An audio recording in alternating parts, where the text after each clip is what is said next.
Bancar o canastrão no dia a dia, pra alimentar a nostalgia e sonhar.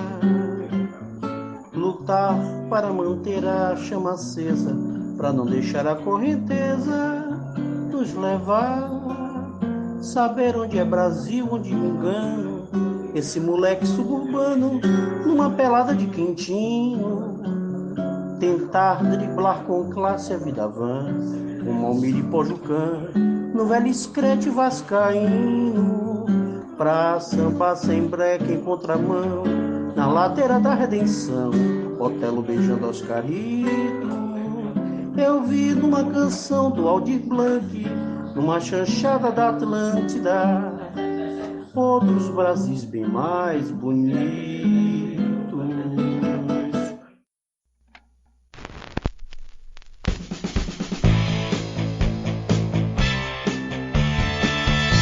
Olá, esse é o podcast Filosofia Pop. Eu sou o Marcos Carvalho Lopes e aqui comigo está o Murilo Ferraz. Esse é o nosso episódio número 89 e recebemos o ensaísta, filósofo e poeta Francisco Bosco para falar de A Vítima Tem Sempre Razão, livro que publicou em 2018. Tivemos na abertura um trecho da canção inédita Samba para Aldir, de Márcio Valverde e Nélio Rosa, na interpretação de Márcio Valverde. É uma gravação caseira feita especialmente para homenagear o compositor Aldir Blanc, falecido na última semana. Você pode conferir a canção completa ao final do episódio.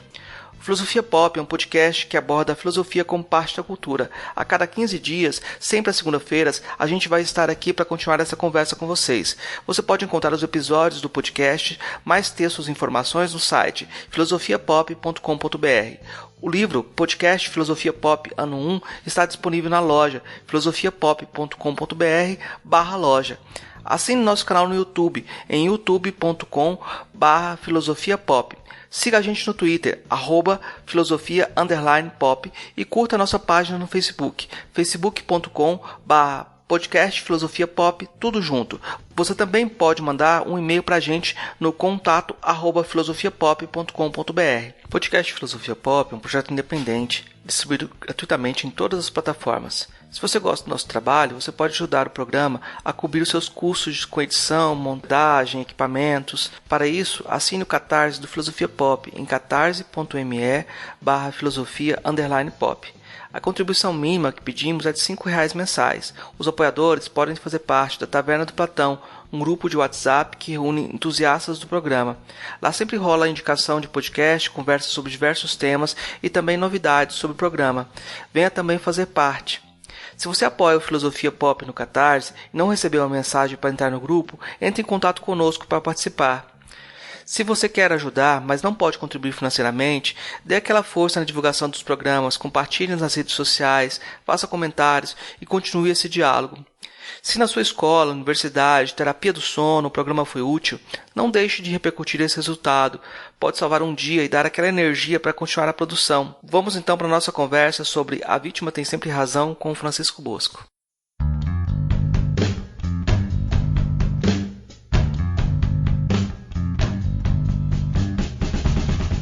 Hoje a gente conversa com Francisco Bosco, ele é poeta, letrista, filósofo e escritor.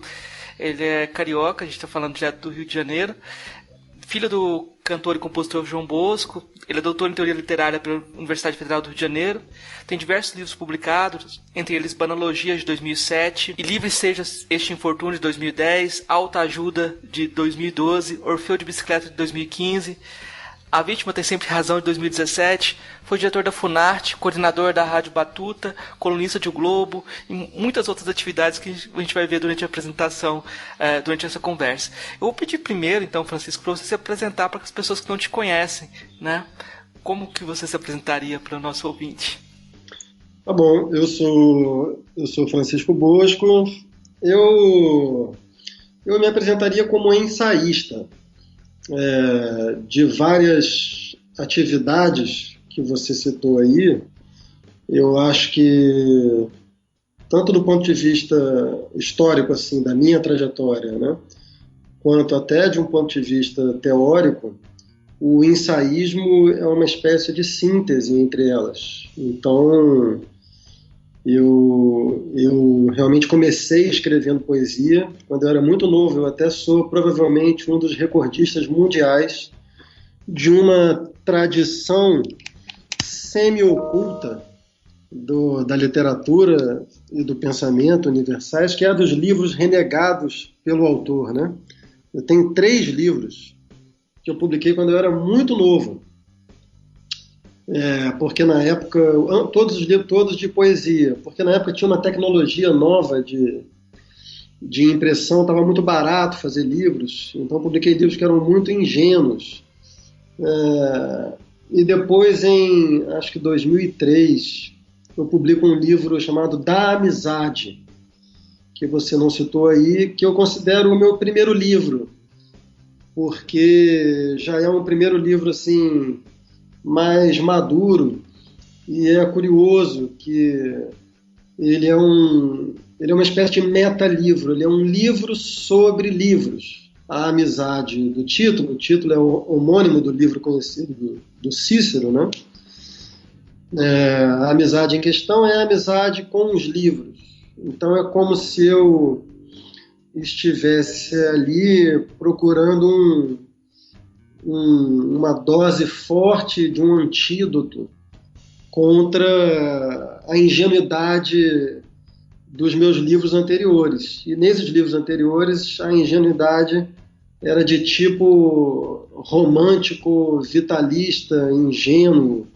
Tinha uma certa crença numa ilusão de expressividade da linguagem. Assim. Então, em 2003, eu já estava entrando no doutorado, eu acho, em teoria da literatura. E aí publico esse primeiro livro, chamado Da Amizade, que é o primeiro livro que eu considero um livro mais maduro. E a partir daí, tudo isso para falar que o ensaísmo é uma síntese, né? A partir daí eu começo a escrever textos mais... A partir daí não, já durante esse tempo, como eu já estava no mestrado, depois no doutorado, já em contato mais intenso com o registro teórico, mas eu também muito cedo percebi que eu não tinha exatamente uma vocação cognitiva, não só cognitiva, de temperamento também pessoal, para o registro teórico mais convencional, incluindo aí o tempo de pesquisa que ele demanda, não só as suas características mais de escrita. E eu tive uma crise pessoal entre o gênero poesia, poemas, que eu sentia que eu estava deixando de praticar, porque a minha paixão sempre foi uma paixão mais conceitual do que qualquer outra, e o gênero teoria, que eu era mais ou menos obrigado a praticar ali pelas demonstrações de saber exigidas pela universidade, né? Mas que eu também já percebia como não sendo correspondentes ao meu temperamento. E dessa crise surgiu o ensaísmo, a espécie de ensaio que eu passei a praticar ao longo aí dos anos seguintes a isso, aí 2005, 2006, e que vai eclodir publicamente no livro Banalogias, que você citou aí, que é de 2007. E de lá para cá, o ensaio passou a ser o meu gênero principal, as formas breves, a minha forma de preferência, da frase à coluna de jornal, passando por ensaios curtos, foi o que eu, de certo modo, me especializei, assim. E mais recentemente, nesse livro A Vítima Tem Sempre Razão, publicado em 2017, eu voltei a experimentar formas um pouco mais longas. Esse livro é feito também ele de ensaios, mas, quer dizer, na verdade são capítulos ensaísticos, mas todos eles amarrados por uma única questão, que é a questão tema do livro. E agora, nesse momento, de uns 2 anos para cá, eu tenho mergulhado mais em formas mais longas, que exigem um tipo de pesquisa diferente, muito mais acúmulo de saber para poder finalmente escrever. E isso tem sido uma experiência muito curiosa de descobertas no campo da pesquisa. Essas descobertas são muito felizes, mas de uma profunda e sistemática infelicidade na forma de escrever. É onde eu me encontro atualmente. A impressão que eu tenho, Francisco, é que essa sua crise é uma crise para tentar salvar a paisagem, assim, pensar o próprio contexto. Em que linguagem ou de que forma a gente consegue pensar o próprio horizonte, né? Uma crise de forma que eu acho muito interessante, porque o Willem Flusser, quando ele estava no Brasil, uma das críticas que faziam para ele é que ele dibrava e nunca chutava no gol. Né? Ele nunca se especializava num autor, ele não tinha um trabalho que a Academia Brasileira considerava relevante, né? Naquele momento, que era a leitura de autores, etc. E o trabalho dele, de certa forma, se aproximava do ensaísmo de outras coisas, né? Eu acho que essa busca da forma para pensar a paisagem ou pensar o contexto está presente muito fortemente no Banalogias, né? Essa tentativa de linguagem, né?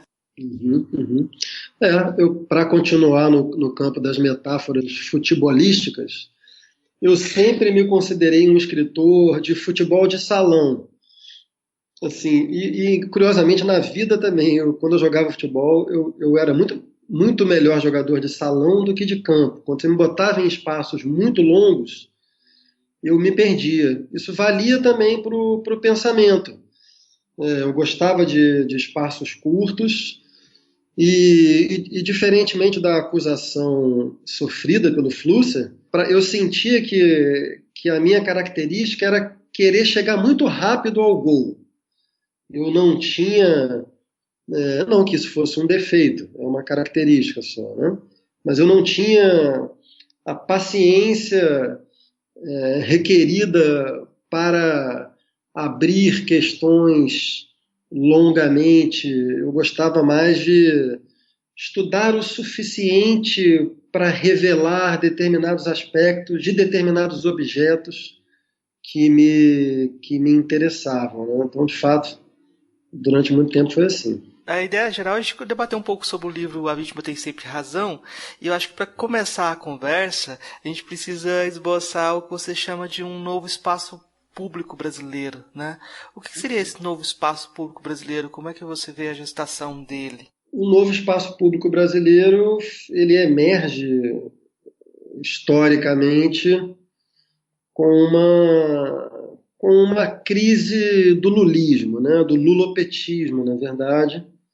Eu acho que dá para dizer que o lulopetismo, principalmente o lulismo, né? Principalmente o lulopetismo encarnado na figura do Lula, foi uma espécie de tradução dentro do campo institucional do que a noção de cordialidade foi dentro da tradição culturalista de interpretação do Brasil. Então, a forma de governo Lula foi uma forma que privilegiou o combate à pobreza em detrimento de um confronto direto com o capital, digamos assim. E foi extremamente bem sucedido nesse propósito por muito tempo, como a gente sabe, né?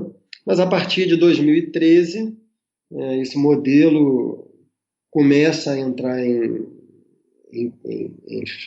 xeque, né? 2013 foi a primeira pedra atirada no lulismo. E embora os indicadores econômicos, então, ainda fossem muito bons, o Brasil ainda tinha um nível de desemprego baixo, ainda tinha um crescimento de produtividade razoável, já começando a ficar distantes os anos do chamado milagrinho econômico, mas ainda assim o país crescia.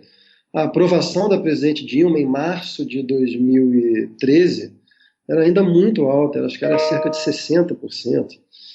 E em 2013 tudo isso começa a ser atacado. Esse processo continua em 2014, mas a partir de 2014 a economia começa aí sim a degringolar, e aí vem um processo que todos nós conhecemos, né? O processo que levaria ao impeachment, né? Tem Lava Jato, tem a participação do PSDB nisso. Aí depois a gente pode entrar com calma nisso se você quiser. Mas o primeiro, tudo isso para dizer que o primeiro aspecto, digamos assim, formador do que eu chamo de um novo espaço público é uma corrosão de uma certa cordialidade social sustentada pelos indicadores do lulismo. Esse é um primeiro aspecto. O segundo aspecto é a emergência das redes sociais digitais no Brasil. O Brasil tem sido um grande usuário de redes sociais digitais de primeira hora, né? Já milhares de pessoas usando as principais redes sociais digitais. E foi justamente nesse espaço que se formou esse novo espaço público. As redes sociais digitais, elas são muito diferentes do espaço público tradicional. Se você considerar o espaço público tradicional como sendo formado por imprensa, universidade, editoras, esse espaço público tradicional, ele no Brasil, ele sempre foi muito elitista, né? Ele tinha filtros seletivos que, por sua vez, reproduziam as desigualdades de todas as ordens que caracterizam o processo social brasileiro, né? E as redes sociais digitais, por sua vez, elas são, como as chama o Manuel Castells, ferramentas de autocomunicação. Então, elas são constitutivamente mais democráticas. Todo mundo pode acessar, todo mundo pode falar o que quiser, todo mundo pode escolher para quem vai falar, todo mundo pode selecionar o que vai ouvir. Então, elas são constitutivamente mais democráticas.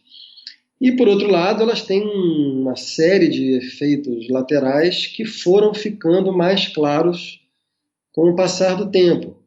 Na época que eu escrevi esse livro, A Vítima Tem Sempre Razão, eu estou chamando de efeitos colaterais, eu já nem sei se a expressão é certa, talvez sejam os efeitos principais.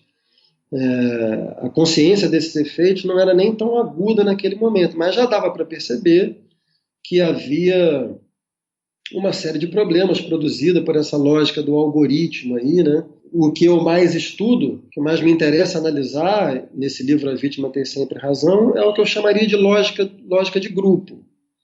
Lógica de grupo é um traço que tem sido fundamental nesse novo espaço público do Brasil desde então, né? E é um fenômeno que foi muito estudado pela psicanálise, e, na verdade, antes da psicanálise, né? Então, um livro importante do século XIX, que é o do Gustave Le Bon, Psicologie des Foules, né? Psicologia das massas, das multidões, que foi um livro importante para o ensaio do Freud, que é um ensaio seminal na psicanálise sobre esse tema, que é psicanálise das massas e análise do eu. Aí cada tradução tem um título um pouco diferente para isso. E o Freud mesmo cita bastante o Le Bon, e basicamente o que está em jogo é tentar estudar as alterações de comportamento que um indivíduo sofre quando ele está dentro de um regime de identificação grupal. E, pois bem, tudo isso para dizer que a característica que mais me interessou abordar, no que eu chamei de novo espaço público, foi precisamente isso. Lógica de grupo e como é que isso se articulava com a nova leva de pensamento ligado a grupos subalternizados, também chamados de identitários, né? que é o tema desse livro. Essa aproximação da ideia de política de identidade, né? É bem interessante pensar como ela se dá, mas se dá numa temporalidade diferente em relação ao que aconteceu, por exemplo, nos Estados Unidos. É como se elas viessem na sequência como uma repercussão, uma reprodução de certos tipos de discurso em espaços diferentes, né? Você vê isso como se fosse uma reprodução de temas que já eram debatidos em outros lugares? Olha, na verdade, o pensamento dito identitário, ele não nasceu nesses últimos anos, como você sabe, todo mundo sabe, né? Assim, A luta feminista, por exemplo, é uma luta que tem muito tempo, uma luta que, tal como a gente reconhece hoje, mais ou menos, ela começa pelo menos no século XIX, né? E já no século XX já se fala em 3 ou 4 gerações de lutas, gerações ou ondas, né? Das sufragistas, depois aquela representada sobretudo pela Simone de Beauvoir, já ali nos anos 60, depois as Red Femmes americanas na final da década de 70, começo da década de 80, e mais recentemente a questão de gênero trazida pela Judith Butler, por exemplo, talvez seja quem melhor tenha representado isso. Cada momento tem um conjunto de questões em relação a questões raciais, a mesma coisa, né? O Brasil, você pode remeter essas lutas raciais aos movimentos quilombolas. Já no século XX você tem diferentes ondas também disso. Então, isso não nasceu ontem e eu não acredito não que se possa falar que são meras importações no sentido de ideias fora do lugar, né? De que traduzidas aqui para o nosso ambiente social, político, elas perderiam um sentido. Eu acho que essa formulação, não estou dizendo que você insinuou essa formulação, a sua pergunta abre para essa possibilidade. Eu não subscreveria um tipo de formulação como essa que eu acabei de falar. Eu acho que tem essencialmente, assim, as questões trazidas por esses movimentos, elas são pertinentes. Tem diversos problemas, como eu aponto no livro, mas em geral são pertinentes. Agora tem uma longa questão aqui, que a gente pode entrar nesse momento ou depois, que é o modo como a própria lógica particularista que caracteriza a perspectiva identitária, o modo como isso se choca contra uma tradição muito forte no Brasil, que é a tradição que a gente poderia chamar de pensamento pró-mestiçagem, e que é uma coisa que começa assim, de maneira mais organizada, provavelmente com as ideias de José Bonifácio, o patriarca da independência, e segue adiante por poetas, escritores do Segundo Reinado,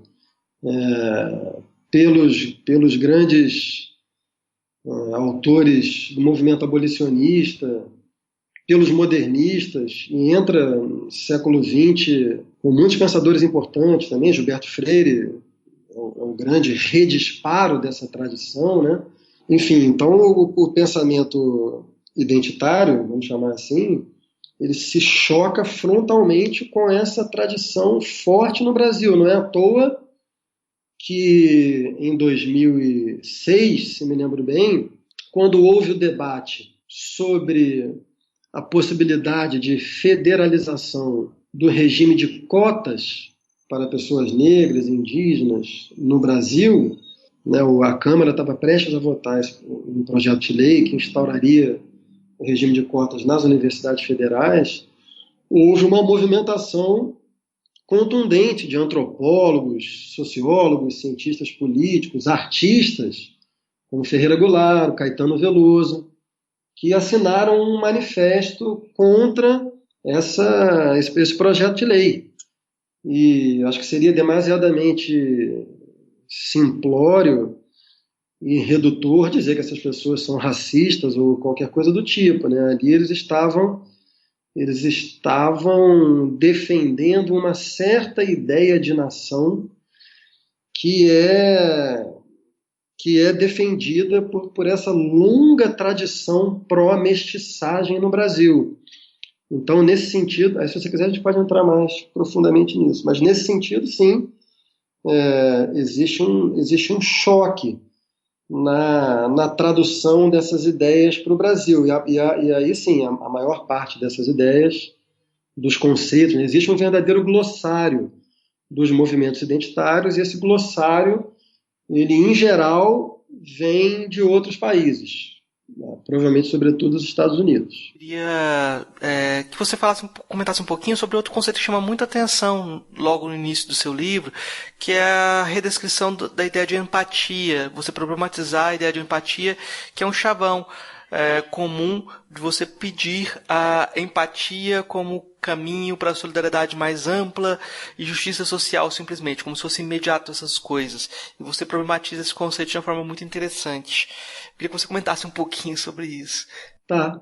Nessa passagem do livro, eu basicamente exponho algumas ideias do Paul Bloom, que é um intelectual, um psicólogo australiano, que escreveu esse livro chamado Against Empathy, né, contra a empatia, tendo, portanto, conseguido fazer naquele ano um título mais antipático que o meu.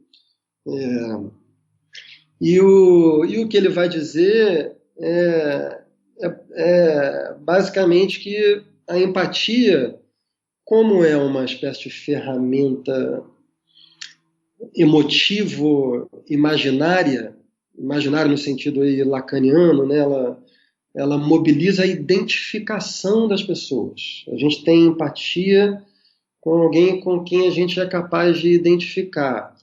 Então, essa ferramenta, ela, ao contrário do que parece à primeira vista, ela pode produzir resultados sociais ruins, porque ela pode, em primeiro lugar, ser orientada pelos preconceitos sociais ordinários.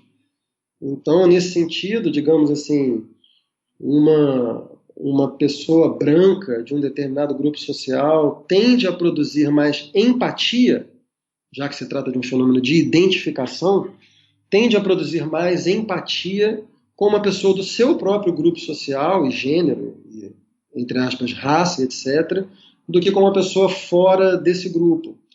E aí, nesse sentido, as consequências políticas da empatia acabariam sendo conservadoras, né?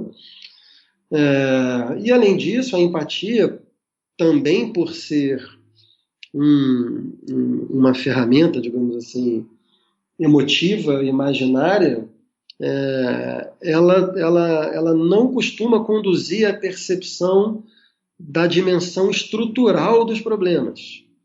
Você acaba percebendo o problema na sua dimensão concreta e superficial e não consegue perceber a estrutura mais ampla de onde aquele problema se origina. Ora, as respostas sociais eficientes são sempre da ordem da estrutura, né? Sempre preciso ver a origem estrutural de determinados problemas, né? Então, eu diria que o campo político-moral é um campo estrutural, enquanto que a empatia ela se dá nesse registro emotivo imaginário. Por isso ela é limitada, em geral, e corre o risco de reproduzir preconceitos e de não ver o quadro estrutural mais amplo. De certa forma, esse argumento parece estar conectado com a forma de se relacionar com o outro, de construção de pontes ou de reforço de laços grupais. Esses dois tipos de modelo de relação que você descreve também, como se, de um lado, você tivesse essa abertura para o diálogo e, de outro lado, esse reforço dos grupos identitários. É isso mesmo? Dá para fazer essa relação entre esses dois passos? Dá, acredito que sim. Eu aproximaria a empatia de uma estratégia que a teoria social e política chama de bonding, né? Que é a de construção de laços grupais por identificação. Ora, justamente os teóricos que costumam mobilizar esses conceitos vão dizer que essa estratégia de bonding, né, de você produzir maior coesão entre membros de um determinado grupo, ela funciona no sentido de fornecer apoio psicológico para as pessoas, quando se trata, porque tem que ter em mente que são grupos muitas vezes humilhados socialmente, com todos os problemas de reconhecimento que podem existir. Então são estratégias fortes nesse sentido, né? Geram cooperação dentro do grupo, mas são estratégias ruins do ponto de vista do avanço de agendas mais amplamente. Para avançar agendas, por exemplo, do ponto de vista institucional, é preciso compor maiorias. E para compor maiorias, você precisa sair do seu grupo, sair da sua identidade, considerada aí sob todos os aspectos, ideológica, político-partidária, mas também de gênero, de raça, etc. e tal. Essas são as estratégias chamadas de bridging, como o nome em inglês sugere, né? Fazer pontes. E aí, nesse sentido, sim, fazer pontes é alguma coisa que se aproxima da atitude moral. A atitude moral, ela aciona em cada sujeito um universal. Isso eu diria que é o fulcro da segunda crítica kantiana, né? Para o Kant, os imperativos morais são justamente aqueles que fazem com que o sujeito se descentre, seja capaz de se deslocar da defesa dos seus interesses particulares, ou de grupo, a gente poderia dizer, para o interesse da coletividade no sentido mais amplo possível. Esse é o lugar moral. O lugar moral, portanto, aciona no sujeito a dimensão do universal, coisa que a empatia não faz, e o bonding não faz, e a lógica identitarista, a meu ver, também não faz. Esse último ponto é bastante complicado, eu acho que ele vai se revelando ao longo aqui da conversa. Depois a gente pode tentar ir diretamente nesse ponto. Eu acho que tem uma narrativa modelo que você usa como exemplo dentro do livro, que é a construção de uma narrativa sobre a opressão que retira totalmente a autonomia da vítima. Você estuda isso especificamente no caso do feminismo, mas poderia ser outros tipos de identidade, né? De como esse tipo de narrativa acaba sendo um modelo utilizado nas redes sociais, vamos dizer assim, nessas mídias, para usar a expressão do Tons, nesses tribunais do Facebook. Fica você explicasse como é que é esse tipo de narrativa no caso do feminismo. Aí tem o problema para mim aí, é a concepção das chamadas Red Femmes, das feministas radicais norte-americanas aí dos anos 70, 80. Especialmente a Catherine McKinnon e a Andrea Dworkin. Tem uma concepção fundamental em jogo na obra delas, nas ideias delas, que é de que as sociedades patriarcais são tão opressivas com as mulheres que nelas as mulheres não têm autonomia nenhuma. E isso tira a legitimidade de qualquer manifestação que as mulheres apresentam sobre o seu próprio desejo. Nesse sentido, a gente não poderia usar o consentimento como critério, a linha de referência para determinar o que é ou não aceitável nas interações heterossexuais, né? E eu acho essa interpretação ahistórica, anacrônica, porque acho que você não pode comparar a situação da mulher, por exemplo, no século XIX. Me veio à cabeça porque o ensaio que abre um livro famoso, muito bom, da Andrea Dworkin, é sobre o casamento do Tolstói. E, com efeito, o que você tem ali é uma situação de autonomia da mulher muito precária. Ora, o que acontece? A gente sabe que até no campo das teorias da justiça, né, a legitimidade de qualquer contrato, seja um contrato público, seja um contrato apenas de natureza moral, da vida privada, portanto, a legitimidade de qualquer contrato pressupõe a autonomia das partes. Você não pode ter um contrato com um escravo, por exemplo, né?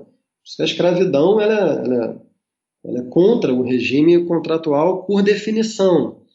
Então, a premissa das feministas radicais é de que, mesmo em sociedades pós-revolução sexual, nas democracias modernas ocidentais, né, portanto, aí, mesmo em sociedade depois dos anos 60 do século XX, as mulheres não têm autonomia para se responsabilizarem pelo próprio desejo.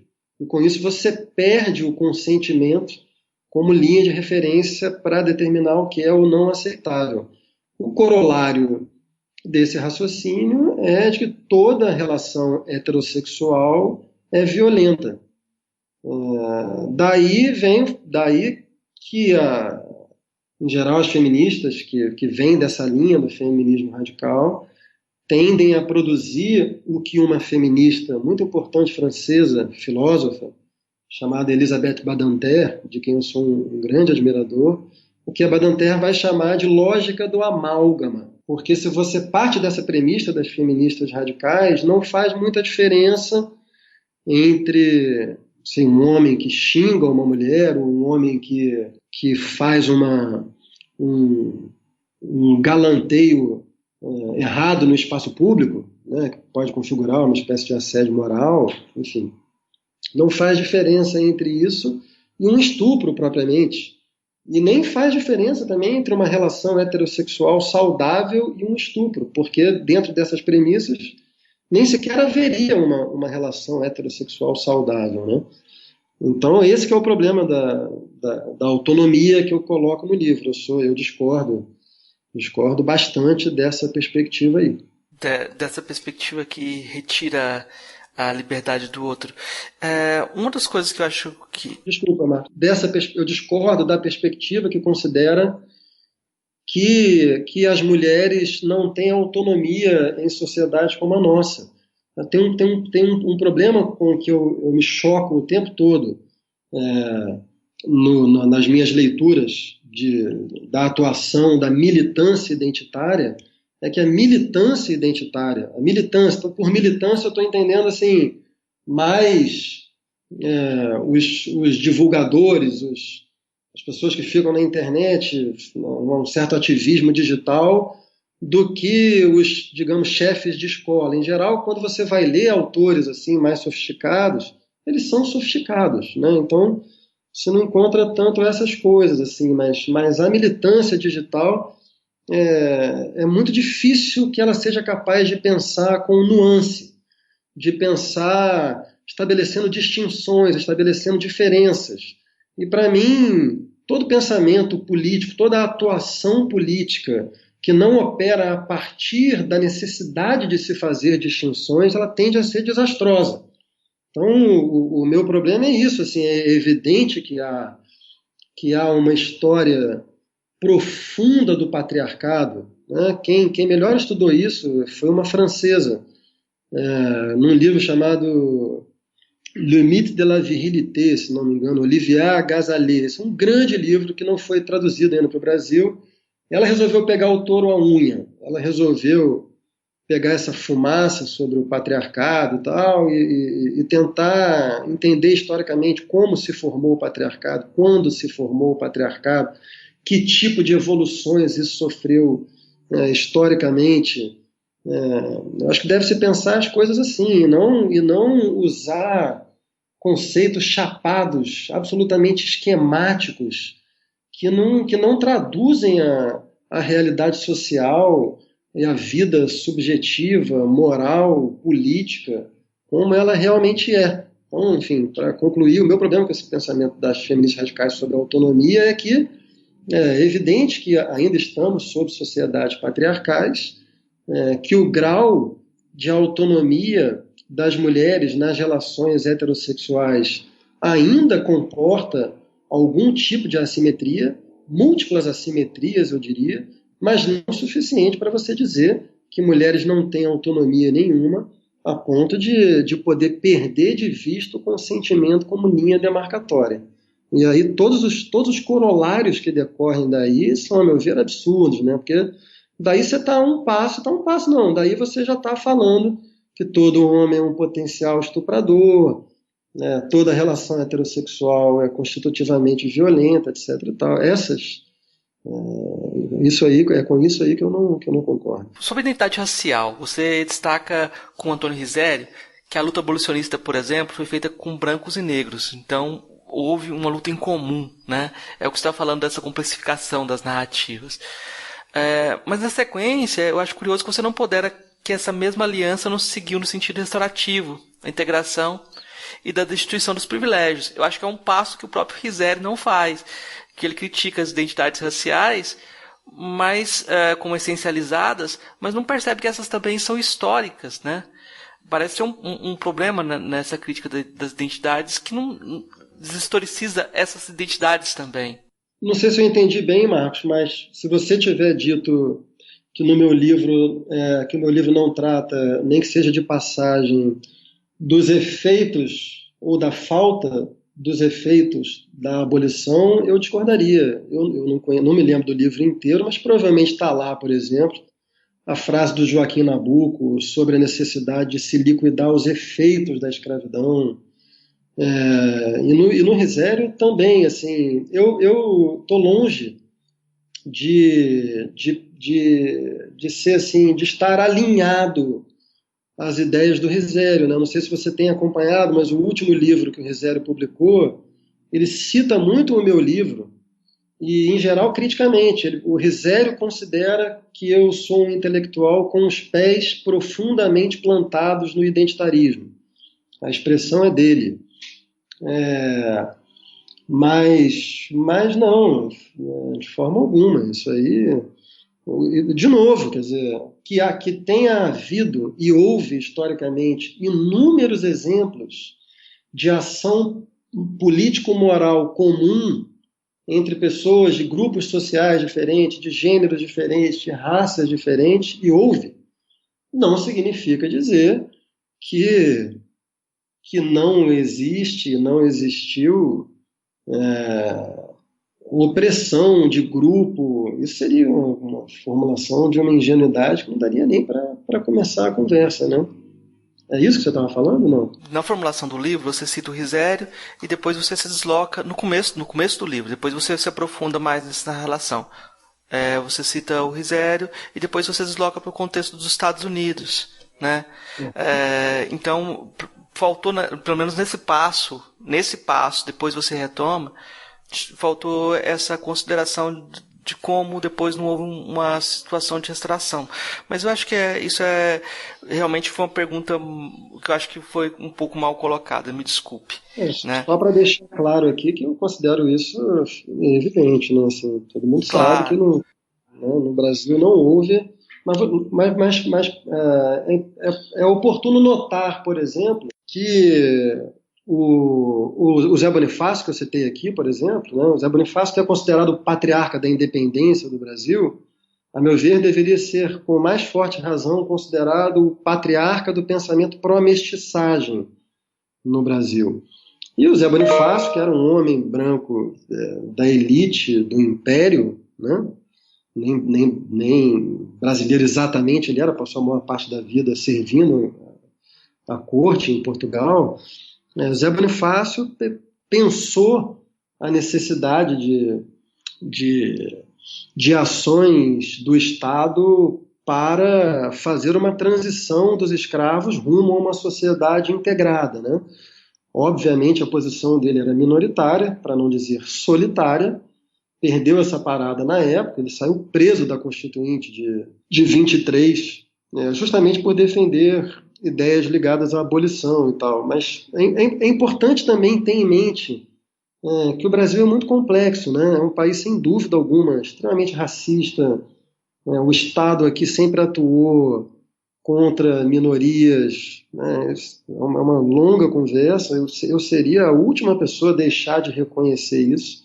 Mas é importante reconhecer os contrapontos também, porque eles podem servir de base para o caminho que, a meu ver, seria necessário percorrer. Mas continue. Para a gente pensar essa construção da nova cultura do espaço público, da nova cultura política brasileira, eu acho que seria interessante retomar um pouquinho como você faz a narrativa da constituição dessa ideia do Brasil mulato, né?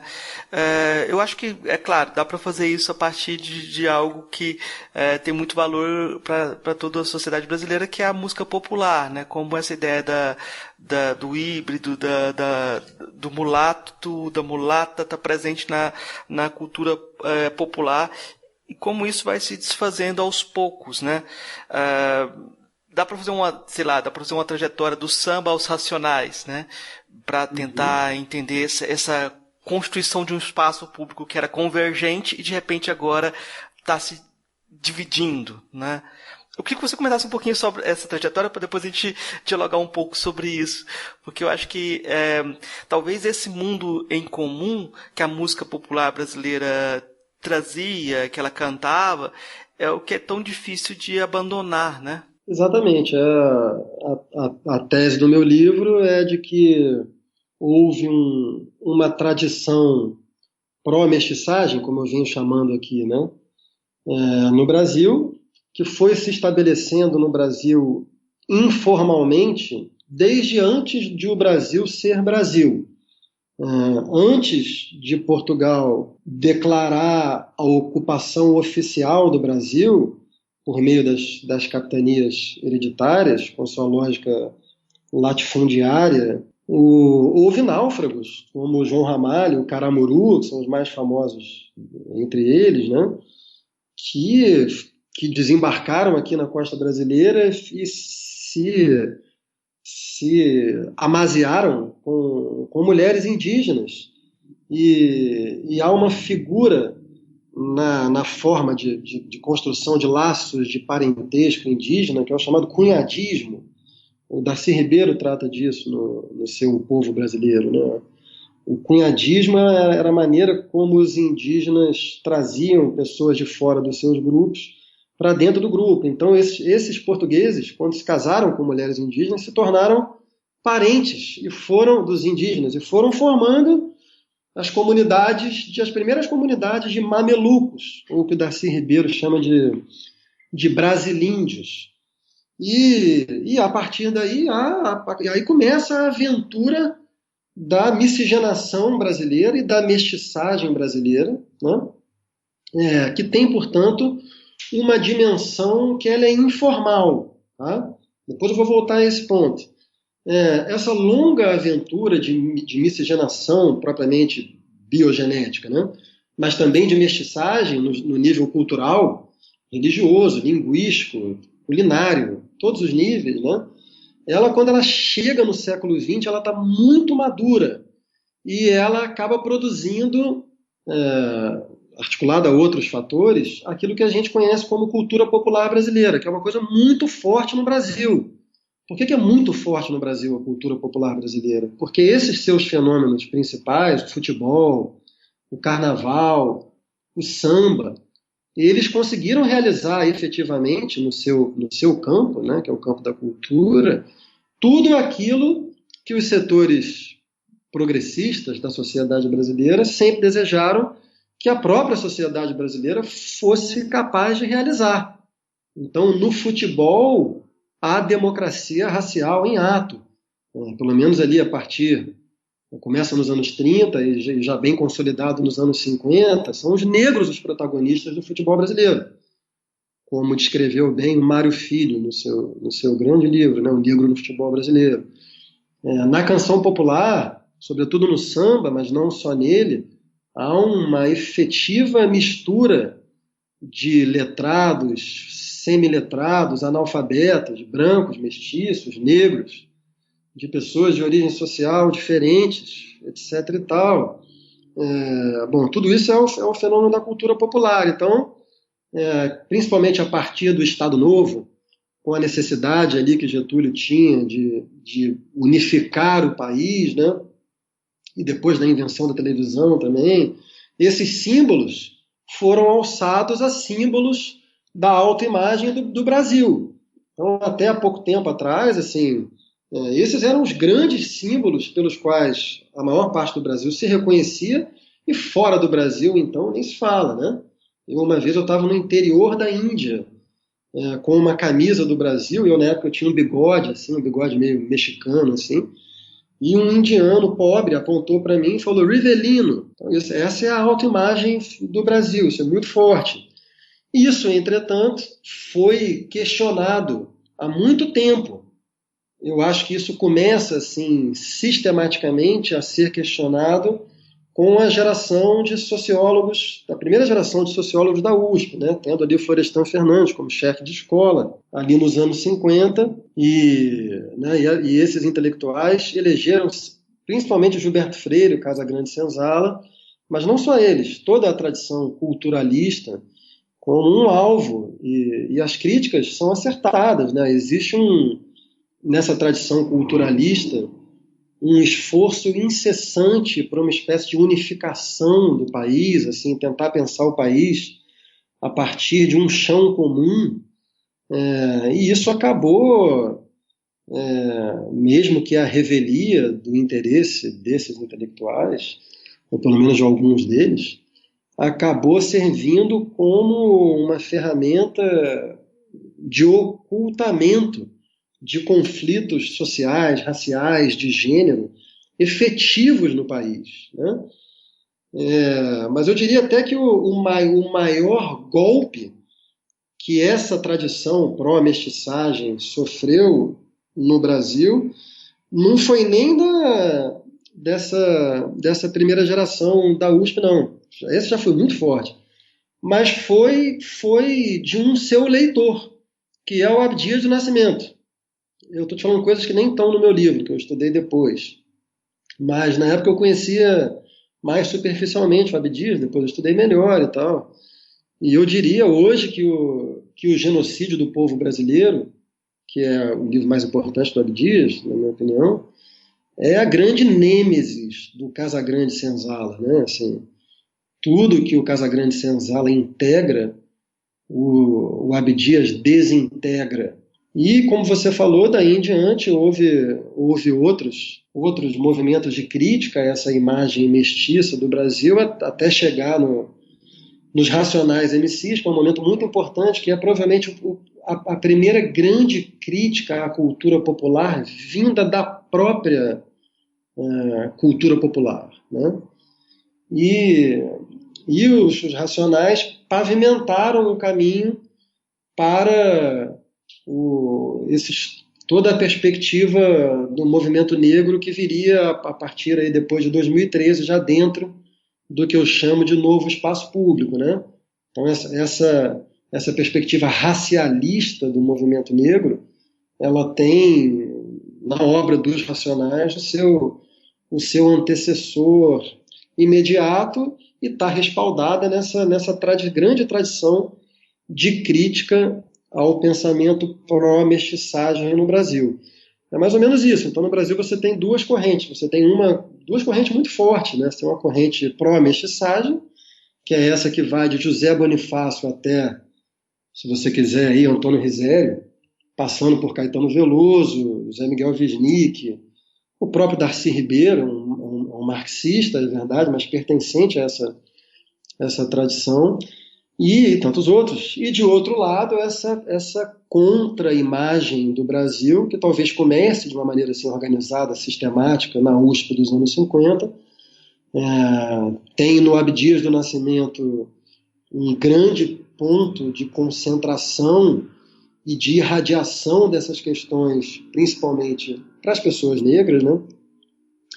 E daí em diante segue, aí vai chegar nos Racionais e vai chegar no movimento racialista contemporâneo. Essas duas correntes estão em luta até hoje, mas eu diria que nos últimos anos tem prevalecido o pensamento anticulturalista. Acho que dá para dizer isso.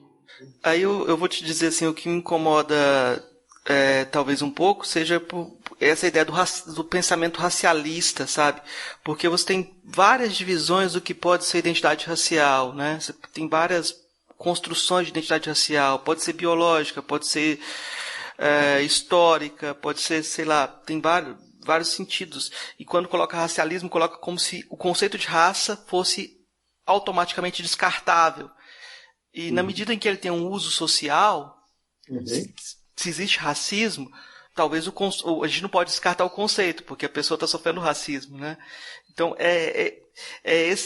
talvez esse... É o vocabulário, né? É uma disputa de vocabulário, que eu acho que... Eu digo que eu aprendi mais na Unilab. Antes eu não tinha tanta consciência. Mas eu estudava o Cornel West, eu estudei bastante Cornel West, e eu acho que a gente derrapa um pouco numa divisão que eu acho que você faz bem cuidadosa entre os feminismos, né? Mas na questão racial, na minha opinião, falta um mesmo cuidado, né? Mas eu vou cortar isso daqui, é só um comentário que eu... Por mim, você não precisa cortar nada do que a gente está conversando e a gente pode até falar sobre isso se você quiser, que é uma coisa... Claro. Eu acho que existe um mal-estar constitutivo que ronda o significante raça e que é exatamente o que você falou agora, porque o que acontece? Esse significante, ele é pseudocientífico, ele é uma ficção ideológica que a imensa maioria dos geneticistas comprova como sendo ficção, né? Segundo a maior parte dos estudos genéticos, até onde eu conheço, o conceito de raça não existe, né?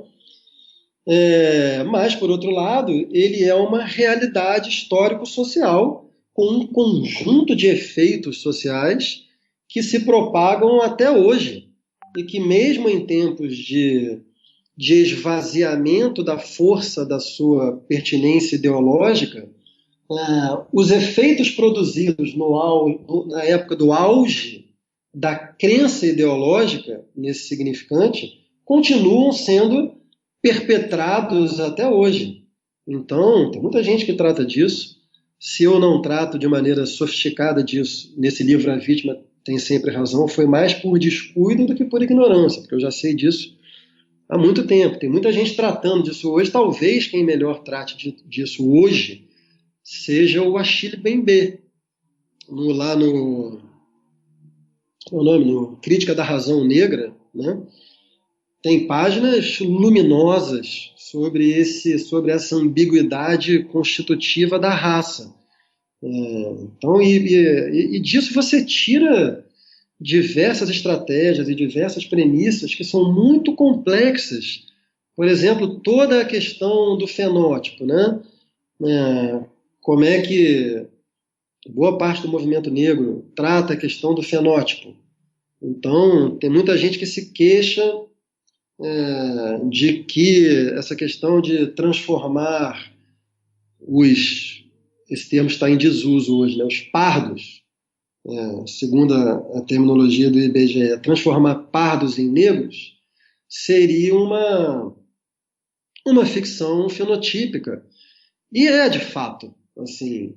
Então a tendência é que, por exemplo, a tradição pró-mestiçagem ela vai criticar essa estratégia, porque justamente ela comporta uma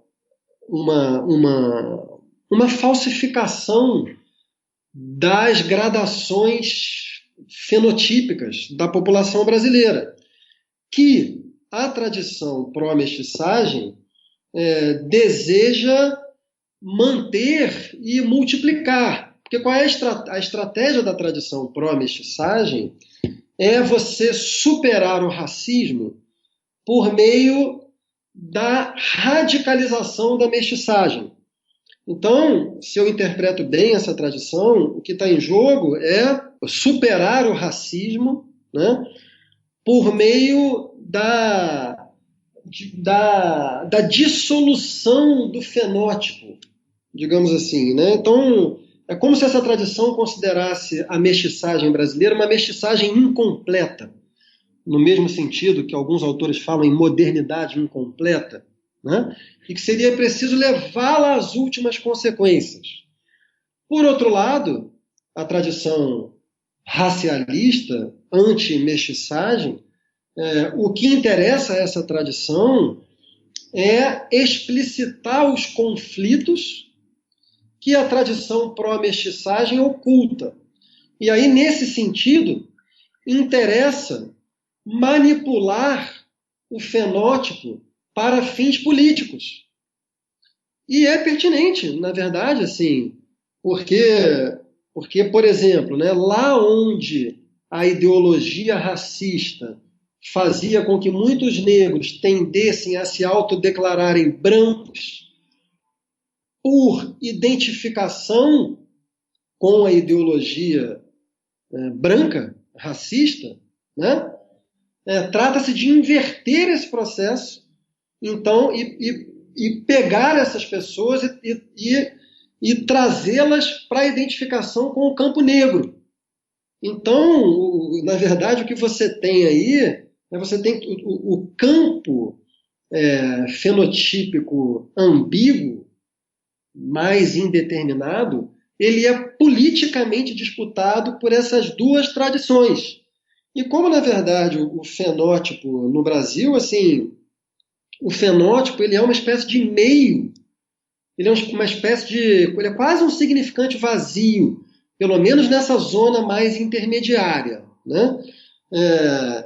E esse significante vazio ele vai ser preenchido pelas disputas políticas. E as disputas políticas envolvem racismo, envolvem preconceito. Então, o que está em jogo é tentar preencher esse significante vazio de acordo com o que interessa a determinada estratégia. Enfim, ficou muito abstrato, mas... Não, é isso mesmo.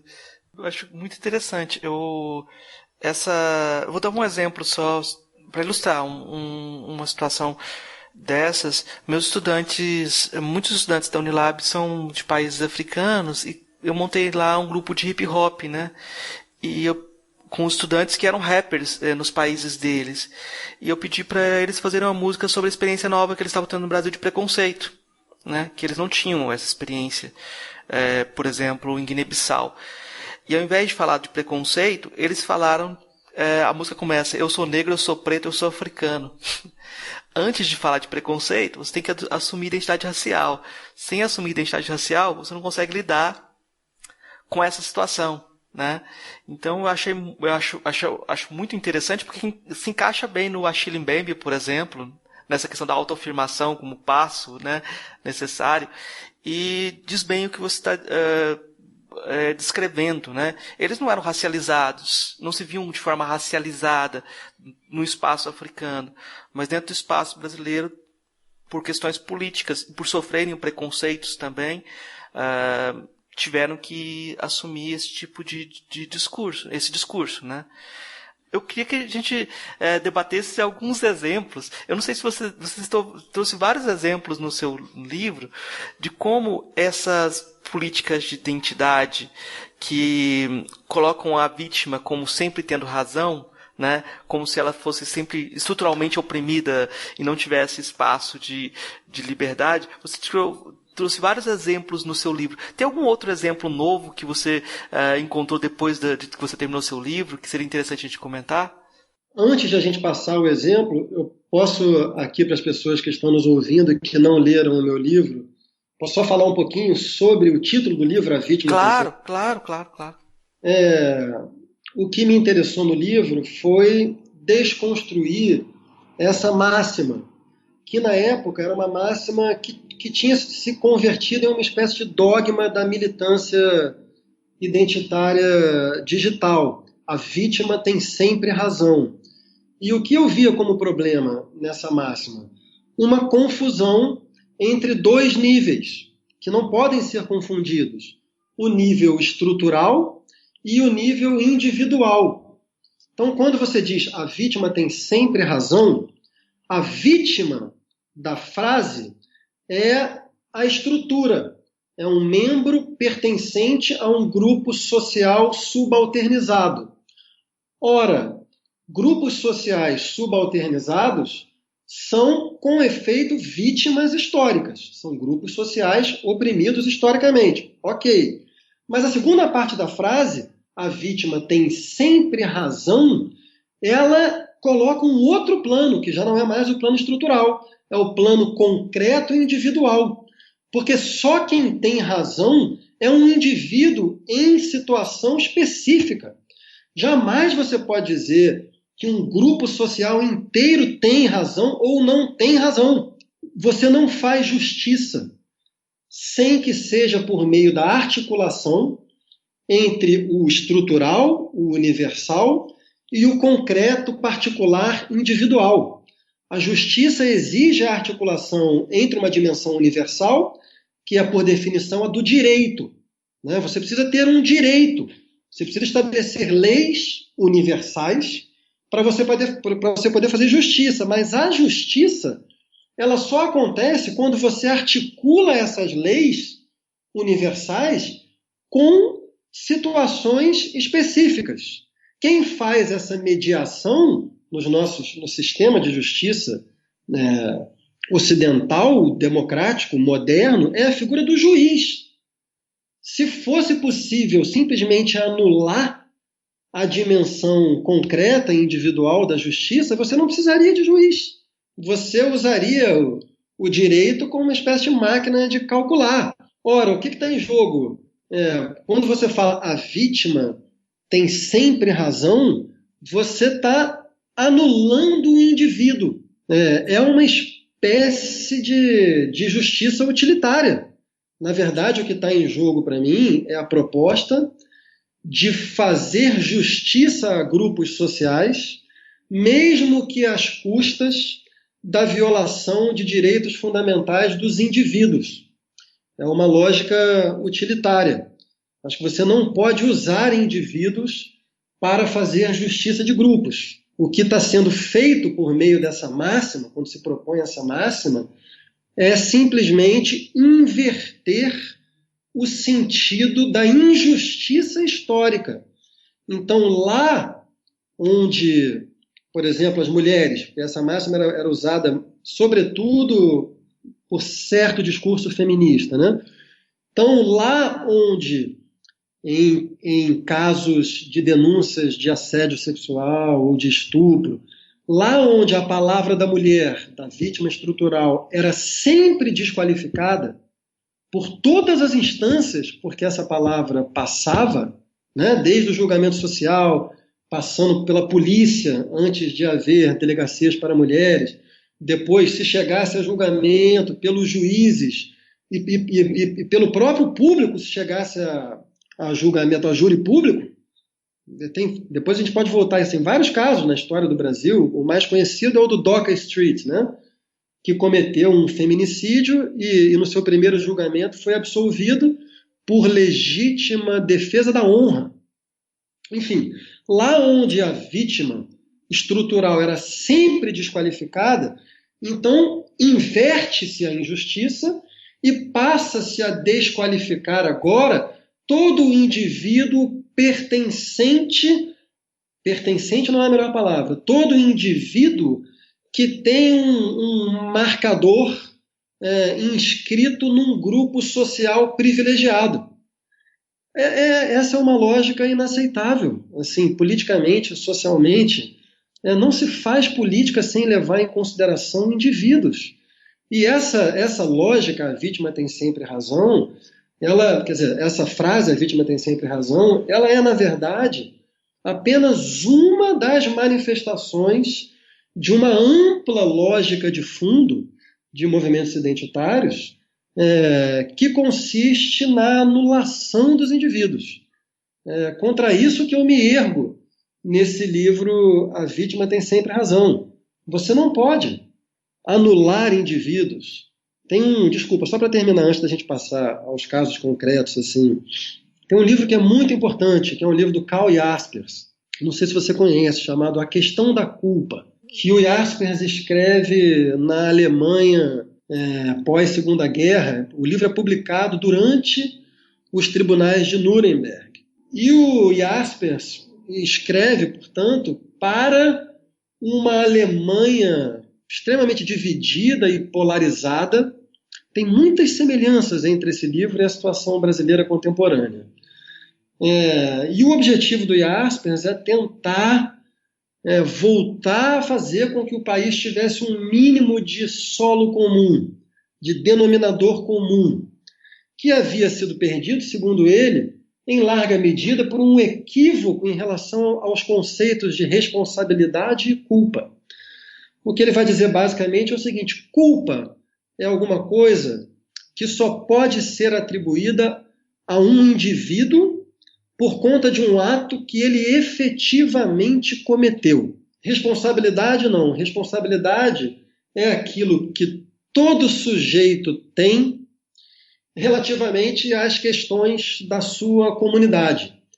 Então, eu, como homem branco, hétero, cis, eu sou responsável pelo racismo, eu sou responsável pelo sexismo, eu sou responsável pela homofobia, eu sou responsável pelo classismo. Responsável significa que eu não devo me omitir perante essas questões, que eu devo me posicionar politicamente em relação a elas, defendendo, atuando no sentido de uma universalidade. Culpa não, eu não sou culpado, eu como indivíduo, homem, não sou culpado pelo sexismo. Eu como indivíduo branco, não sou culpado pelo racismo, e assim por diante, a menos que as minhas atitudes morais e políticas, de fato, reproduzam essas estruturas racistas, sexistas, classistas, etc. Ora, no momento em que eu escrevi esse livro, os movimentos identitários, o discurso identitário fazia essa confusão o tempo inteiro e atribuía culpa a determinados indivíduos por conta de marcadores de gênero, de raça, etc. e tal, sendo que esses indivíduos não tinham cometido atos pelos quais eles pudessem ser imputados. Esse que é o ponto de partida, ok? Tem um ditado banto que diz que um crime é sempre um crime da comunidade, né? Nesse sentido, eles estão falando em algo estrutural, né? Se alguém chegou a ser criminoso, eles vão olhar para ver o que aconteceu com o que a comunidade fez na formação daquele indivíduo que faz parte da comunidade também, né? Até o ponto de excluí-lo da comunidade. Por enquanto que ele for da comunidade, há esse tratamento, né? É muito curioso nesse caso como a exclusão da comunidade é o sinal de culpa, né? Vamos dizer, individualizada. Quando a pessoa chega a ser excluída da comunidade, ela é considerada culpada no sentido ocidental, né? Antes, a comunidade tenta reintegrar essa pessoa e faz diversos procedimentos para reintegrá-la. Por isso que, tendo em vista esses exemplos e até outras perspectivas, assim, por exemplo, até do Luiz Eduardo Soares, quando ele fala sobre a questão do Brasil, ele tentou propor a ideia de um tipo de anistia. Ele achava que devia ter uma anistia para a questão do tráfico de drogas, um momento em que as pessoas pudessem sair do movimento sem serem culpabilizadas, porque você teria um crime estrutural, né?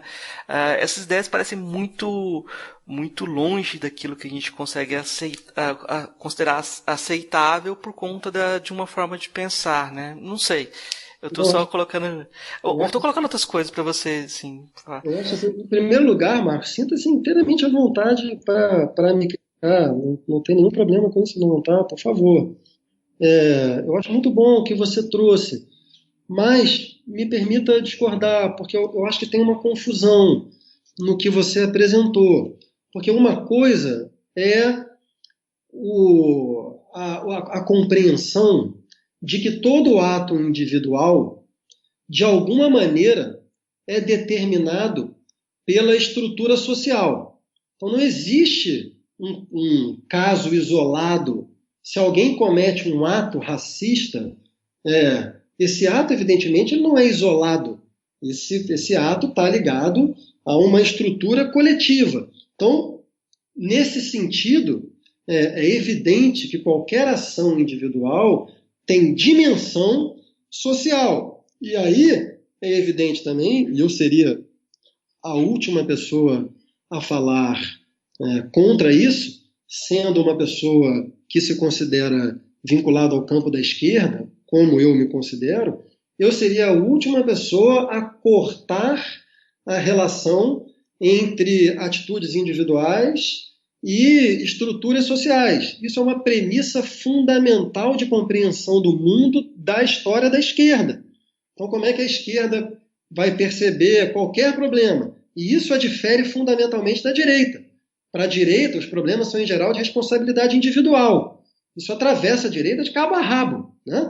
Para a esquerda, não. Para a esquerda, questões individuais estão relacionadas a questões sociais, e para você poder interferir no sentido de ações individuais, você precisa operar em nível estrutural. Eu conheço bem o Luiz Eduardo Soares, inclusive meu amigo, e eu acho que o pensamento dele vai nessa direção, com que eu estou completamente de acordo.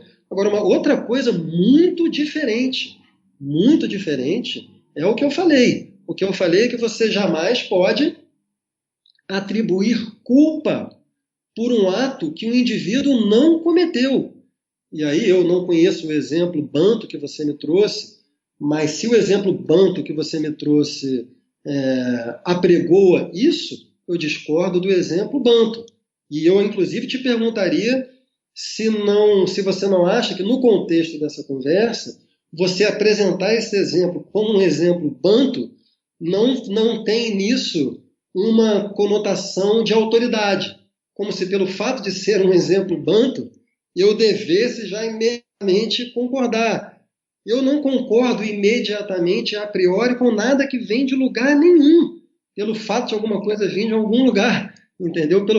O fato de ser banto, para mim, pode ser alemão também, pode ser tcheco, pode ser brasileiro, não necessariamente eu concordo. Vai. Não, você está certo. Eu acho que muitas vezes você tem uma carteirada de lugar, mas o exemplo para mim só vale para dizer que existem outras formas de compreender a sociabilidade e a questão da justiça. Eu estou falando de outras formas a partir de um aspecto que pode dizer antropológico, sociedades baseadas na culpa, sociedades baseadas na vergonha, esse tipo talvez de fatores mais estruturantes. E aí eu diria assim, quando você pensa, por exemplo, a partir de um tipo de universalizador, como você falou assim, não importa tanto o indivíduo, aí vem aquela suspeita sempre. A gente acaba desconsiderando esses fatores que fazem parte do contexto da própria pessoa. Assim, vou dar o exemplo que é para mim, a gente já citou aqui, né? O Kant, que ele é o grande teórico de uma ética universalista, que é muito importante dentro da filosofia, etc. Mas se você olha a obra dele como um todo, dentro da antropologia, ele deu o contexto científico para a divisão racial entre os povos do mundo, né? Ele deu o contexto para você tornar as raças algo científico, né? E, de certa forma, os trabalhos dele de antropologia são extremamente problemáticos, porque funcionavam muito mais como piadas sobre o outro do que considerações sobre o outro. Então, como é que esse jogo de não instrumentalizar pode ser... Você vai desconsiderar que o próprio Kant fazia isso, né? Então, é muito complicado. Eu acho que vale a pena a gente entrar nisso um pouquinho. O seu exemplo me é muito caro, porque não só o Kant, mas a história do iluminismo e do liberalismo, antes e depois de Kant, né, é uma história que nos permite criticá-la a partir do que a gente poderia chamar de uma universalidade formal encobridora de desigualdades nas relações sociais efetivas. Isso é uma coisa que hoje em dia se conhece muito bem. Tem inúmeros livros, tem o ensaio da Susan Buckmore sobre Hegel e o Haiti, tem o livro do Lossurdo, uma contra-história do liberalismo.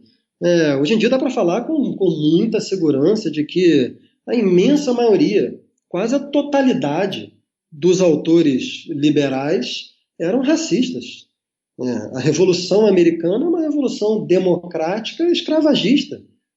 Os Founding Fathers dos Estados Unidos eram todos proprietários de escravos. John Locke tinha, se não me engano, posso estar cometendo uma imprecisão aqui, mas se não me engano, John Locke era sócio de uma companhia que era ou associada ao tráfico de escravos ou tinha negócios colonialistas, por exemplo.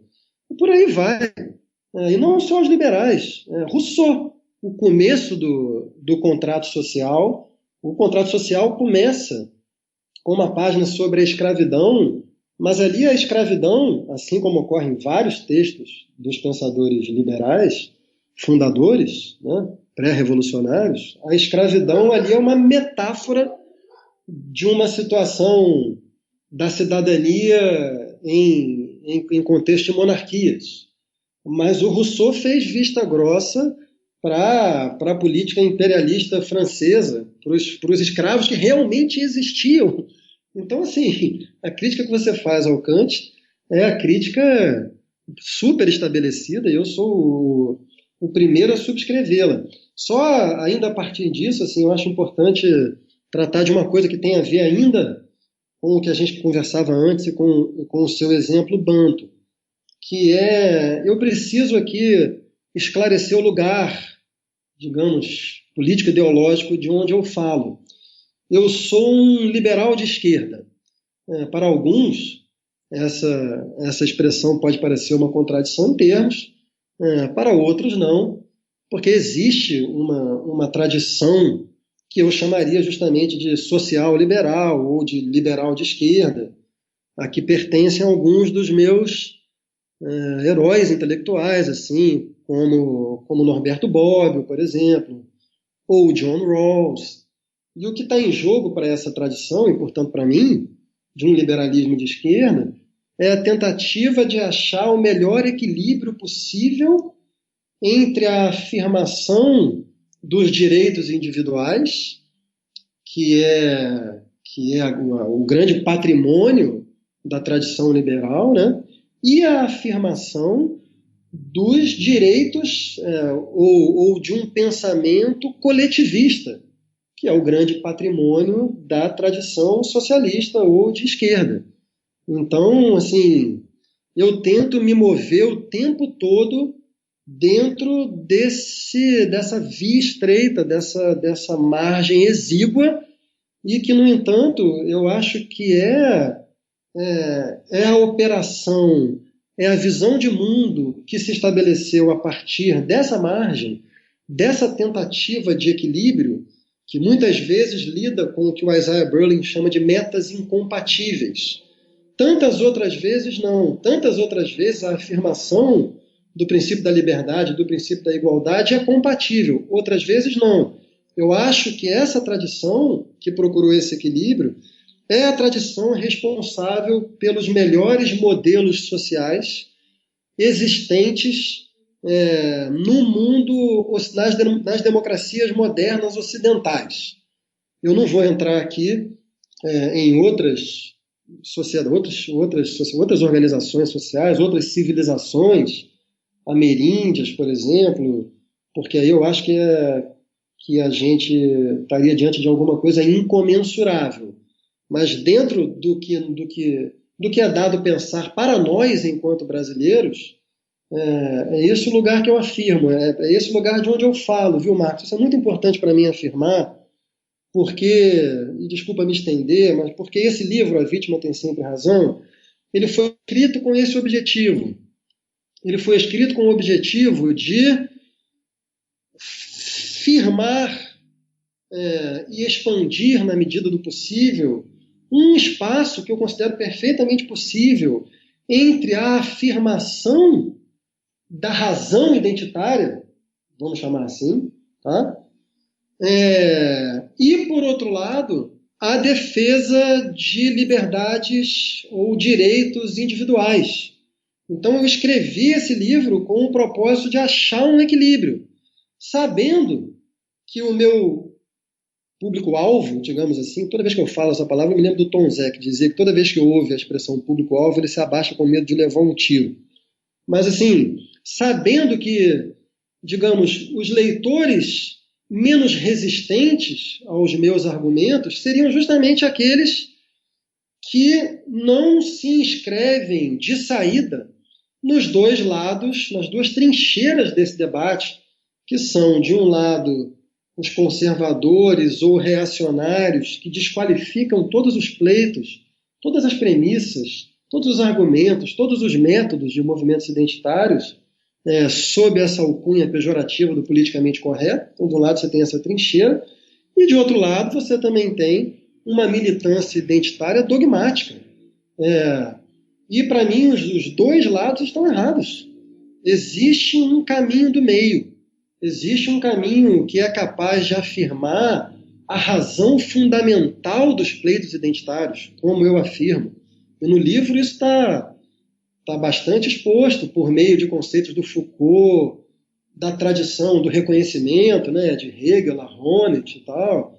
Eu afirmo isso com muita ênfase, mas isso não me impede de criticar um conjunto de premissas e de métodos que, a meu ver, são equivocados. Então, enfim, é muito importante para mim sempre falar, declarar esse meu lugar e esse meu objetivo, que permanece sendo o mesmo, a favor de, essencialmente, o que os discursos identitários dizem, mas nunca vou deixar de criticar o que me parece dogmático, o que me parece intimidador, o que me parece, em suma, o que anula a dimensão do sujeito, etc. e tal. E só para terminar, porque toda vez que eu falo isso, assim, vem alguém que joga a moeda ad hominem, né? Tá falando isso porque é homem, branco, heterossexual, cis, blá blá blá, etc. e tal. E isso é um absurdo. É um absurdo do ponto de vista teórico, é um absurdo do ponto de vista histórico, não corresponde aos acontecimentos da história. E é um tiro pela culatra, assim, estrategicamente, porque isso, no limite, isso só desresponsabiliza as pessoas. Se no limite você está dizendo para uma pessoa que ela deve ser reduzida aos seus marcadores sociais de origem, você está suprimindo completamente a vida moral dessa pessoa. A vida moral é a vida política. Então você obturou o espaço da solidariedade, acabou com o espaço da solidariedade. O que você está fazendo é desresponsabilizando essas pessoas.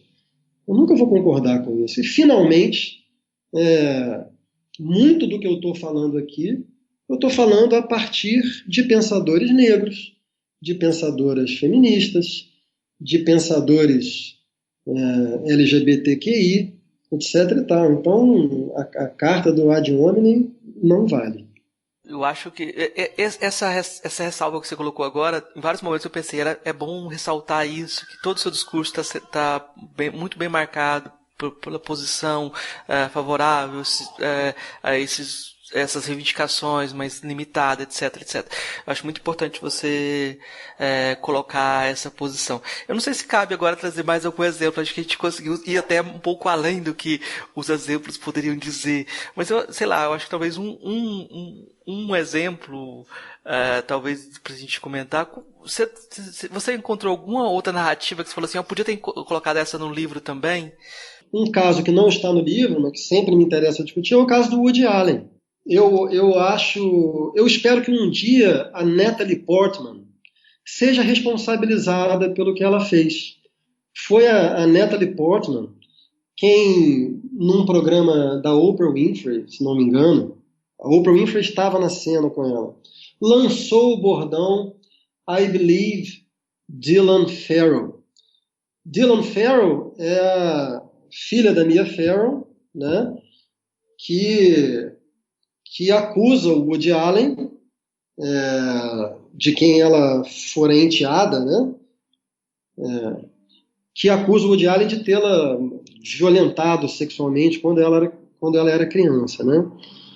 Ora, esse é justamente um exemplo, Marcos,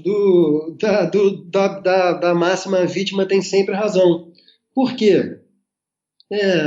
A acusação feita pela Mia Farrow, ela foi objeto de 2 investigações feitas por profissionais de diferentes áreas, em 2 momentos diferentes.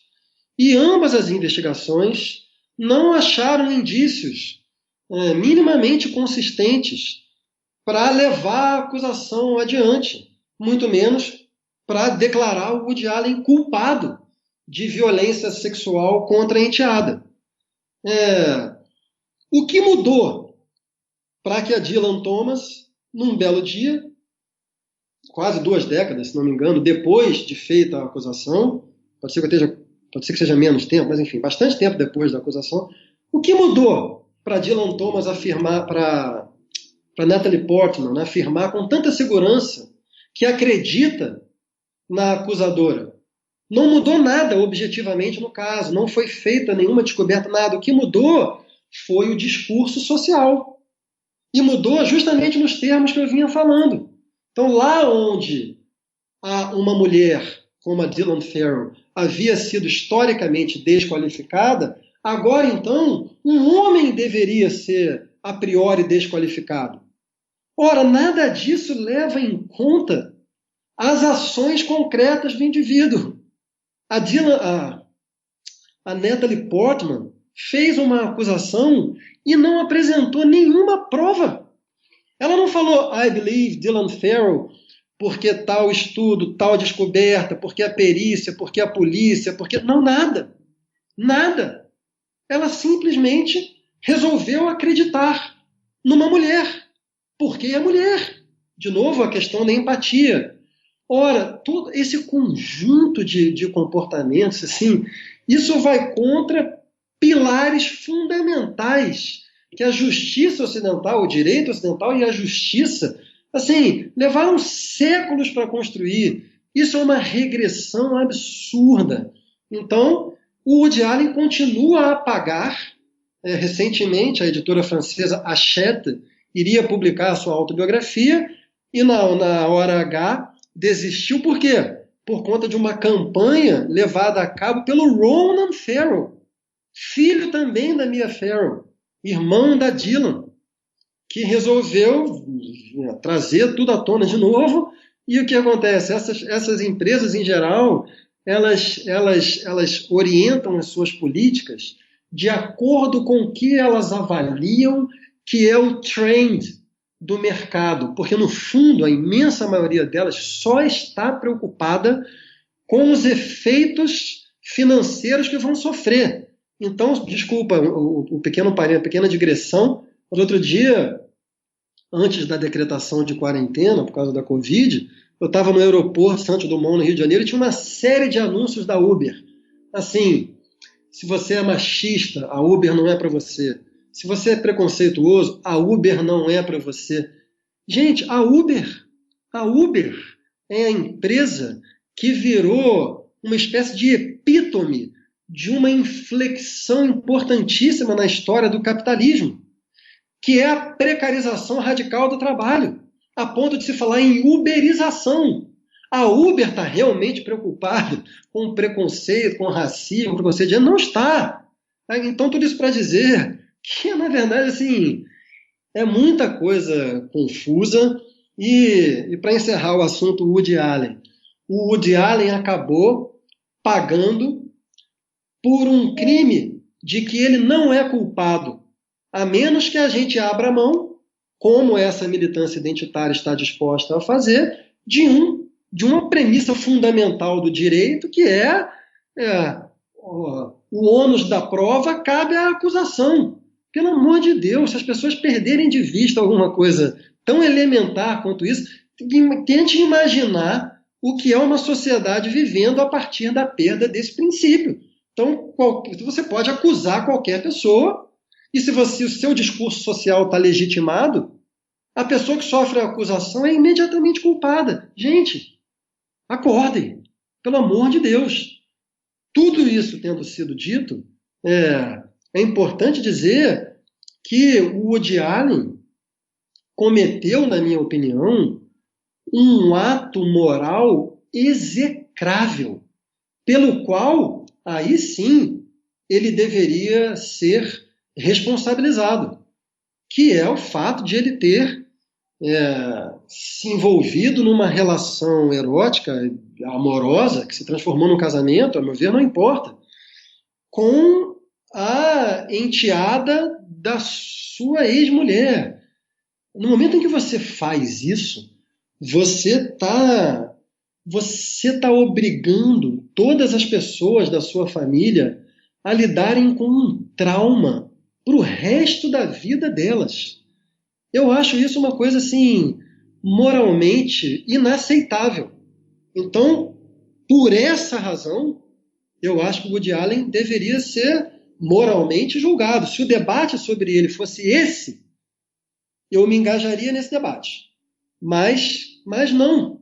Ele está sendo acusado e imediatamente culpado por algo que ele não cometeu.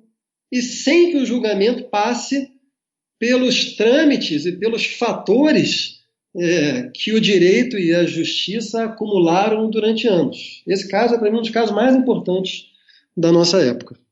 Eu acho que é um ótimo caso, deveria estar no livro, na segunda edição. Então a gente termina o tema geral da nossa conversa, mas geralmente a gente faz a mesma pergunta para todos os convidados. São perguntas que pedem uma resposta mais curta, a gente pede a resposta mais curta, mas você vê o que você acha interessante responder, né? Que são perguntas mais gerais. A primeira pergunta é: o que é filosofia? Eu gosto de uma resposta dada por um russo, eu não sei nem se ele é filósofo. Quem cita esse russo, se eu não me engano, é o crítico de arte americano Danto. E a resposta é a seguinte: filósofo é aquele que vai mostrar que duas coisas aparentemente iguais, no fundo, são diferentes, e que duas coisas aparentemente diferentes, no fundo, são iguais. Segunda pergunta: qual a filósofa ou filósofo que mais lhe impressionou daqueles que conheceu pessoalmente? Olha, a partir dessa definição de filosofia que eu dei, que é passível de ser considerada extensiva a não filósofos, no sentido mais tradicional dessa palavra, né? Alguém ligado ao campo da filosofia, que pensa a partir da história da filosofia e tal. Talvez Mano Brown, por exemplo, acho que seria uma delas. Zé Miguel Wisnik. Talvez eu ficaria com esses dois, um pouco para brincar com tudo que eu falei aqui antes, que são justamente dois dos maiores representantes de duas tradições opostas do Brasil, né? Eu posso pedir para você explicar por que você escolhe os dois? Porque talvez o ouvinte não saiba. Posso. O Zé Miguel Wisnik ocupa um lugar muito especial, assim, na minha cabeça, na minha maneira de pensar. Eu estudei muito o Zé Miguel e eu sou formado nessa tradição culturalista do Brasil, onde ele também é formado. Eu fui descobrir e afirmar também a tradição anticulturalista mais tardiamente. Mas, portanto, o meu mundo é muito o mundo do Zé Miguel. Ali eu me sinto muito em casa. E eu cheguei a desenvolver uma relação com o Zé Miguel, uma relação de amizade, a gente tem uma relação de amizade, mas eu cheguei a desenvolver uma relação intelectual com o Zé Miguel, assim, até ambivalente, porque muitas vezes eu tive com o Zé Miguel, assim, tenho ainda, agora eu me afastei um pouco das questões dele, mas eu tive durante muito tempo uma espécie de encenação do que ele mesmo chama de complexo de Pestana. Pestana é um personagem de um conto do Machado de Assis, que era um músico que tinha desejos de compor uma obra dentro da tradição clássica, erudita, mas toda vez que ele sentava ao piano, o que saía era uma polca machichada.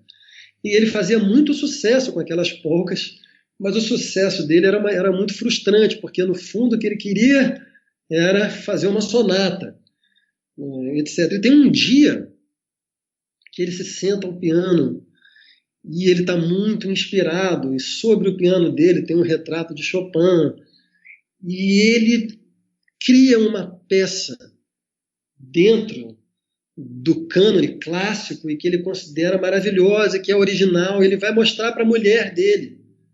E ele toca aquilo, e a mulher dele, quando ele termina, a mulher dele vira para ele e fala assim: vem cá, toca essa passagem aí de novo. Tal. Isso não é Chopin? E ele desmorona. E eu, muitas vezes, assim, escrevendo coisas, assim, passagens que eu achava que eu tinha chegado a uma formulação bem criativa e tudo, passava um tempo, eu ia ler alguma coisa do Zé Miguel e estava lá. Então, enfim, esse é o Zé Miguel para mim. E o Mano Brown, porque é para mim um herói social, assim,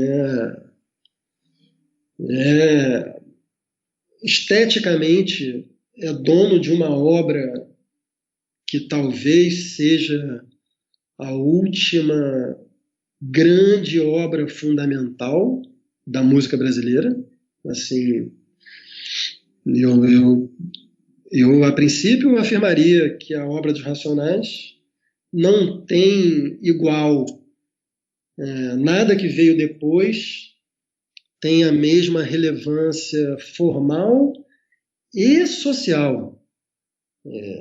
Então, quer dizer, isso por si só já me faz citá-lo aqui, né? Assim, é muito raro você encontrar uma obra que tem essa dupla articulação na mesma escala, né? Mas eu o citei como filósofo precisamente porque eu acho que ele fez, sobretudo em anos recentes, a passagem de uma perspectiva mais alinhada a determinados discursos estabelecidos, no caso da tradição do movimento negro norte-americano, né? Mas nos últimos anos ele fez uma passagem sem abrir mão disso, já que eu estou conversando com um filósofo, ele, numa espécie de Aufhebung, né? De supra-assunção, sem abrir mão disso, ele fez uma passagem desse pensamento para um pensamento muito livre, nada dogmático. Eu tive a honra de participar de um debate com o Mano Brown em torno desse livro aí, A Vítima Tem Sempre Razão. Ele não tinha lido o livro quando a gente debateu, mas nem precisava, a gente debateu sobre questões, que são as questões do livro, são questões que ele conhece muito bem. E, a certa altura da conversa, depois de eu ter exposto esses problemas relacionados ao utilitarismo, à justiça e tal, ele me contou uma anedota, que era mais ou menos assim: uma senhora da comunidade dele tinha o procurado para reclamar dele, da influência dele, dizendo que o filho dela era branco e que, por ter ouvido muito o Mano Brown, o filho dela agora passava a defender as pessoas negras e, às vezes, com o risco da própria pele, diante da polícia e tal. E o Mano Brown virou para a mulher e falou assim: olha, seu filho é um herói, a senhora devia estar orgulhosa do seu filho. E virou para mim e falou essa frase que eu nunca me esqueci, falou: justiça berra. Justiça berra. Que é, para mim, a fórmula do Mano Brown para justamente dizer da dimensão universal da justiça. Não importa de onde vem a justiça, qualquer um é capaz de fazer justiça. E é preciso que se reconheça essa dimensão universal da justiça. Como, e de novo, né, para não abrir mão da dialética, como é igualmente necessário reconhecer a dimensão universal meramente formal da justiça, o modo como essa dimensão formal historicamente apenas encobriu relações sociais efetivas de domínio, e tentar fazer uma articulação entre esses dois níveis. É o melhor que eu posso oferecer. Tá. A última pergunta é: qual a filósofa ou filósofo favorito? A filósofa talvez seja Hannah Arendt, mas eu gosto muito também da Elisabeth Badinter. Tem muitos, né? Eu vou acabar. Eu falei da Hannah Arendt aqui também porque eu estudei também, enfim, já estudo a Hannah Arendt há algum tempo, mas recentemente estou envolvido com questões dela, por isso que ela foi a primeira que me veio à cabeça. Então vou falar de alguma coisa que eu também estou estudando agora, assim, né? Filósofo, talvez o Rawls. Talvez o Rawls, porque como eu falei, assim, eu acho a teoria da justiça do Rawls o melhor modelo social já pensado, porque justamente é para mim o que melhor corresponde aos ideais dessa tradição de liberais de esquerda, né? Então eu considero o Rawls muito de esquerda e muito liberal, e é exatamente nessas intensidades que eu me reconheço. Indicações. você indica para o nosso ouvinte de coisas que você está produzindo, livros? Eu vou dar 3 indicações, então. Duas delas eu já falei aqui.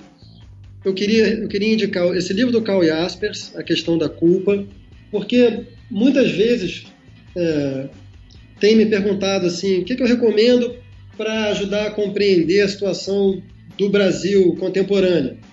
E o que eu tenho falado é isso, o livro que eu vou indicar não é nem um livro brasileiro, nem contemporâneo, mas é um dos livros que melhor ajudam a nos entender, que é esse, do Karl Jaspers, A Questão da Culpa, a Alemanha e o Nazismo. Esse é um. O outro é o livro que eu mencionei muito en passant na nossa conversa, que é dessa francesa chamada Olivia Gazalet. Esse aí é só para quem lê francês, por enquanto, ou talvez já tenha sido traduzido para outra língua, mas não para o português, que se chama Le mythe de la virilité, un piège pour le deux sexes. E é um verdadeiro tour de force, assim, ela é filósofa, e ela realmente resolveu pegar o touro à unha e resolveu estudar a história do patriarcado e vai até o Paleolítico. E ela escreve muito bem, com muita clareza e fluidez, e tem descobertas assim extraordinárias que ela faz ao longo do livro. E eu gosto muito da maneira como ela pensa também.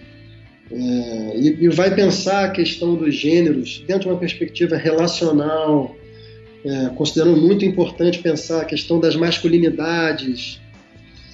Então é um livraço e eu gosto muito da perspectiva teórica e política dela. E finalmente, cara, um livro bem pouco conhecido.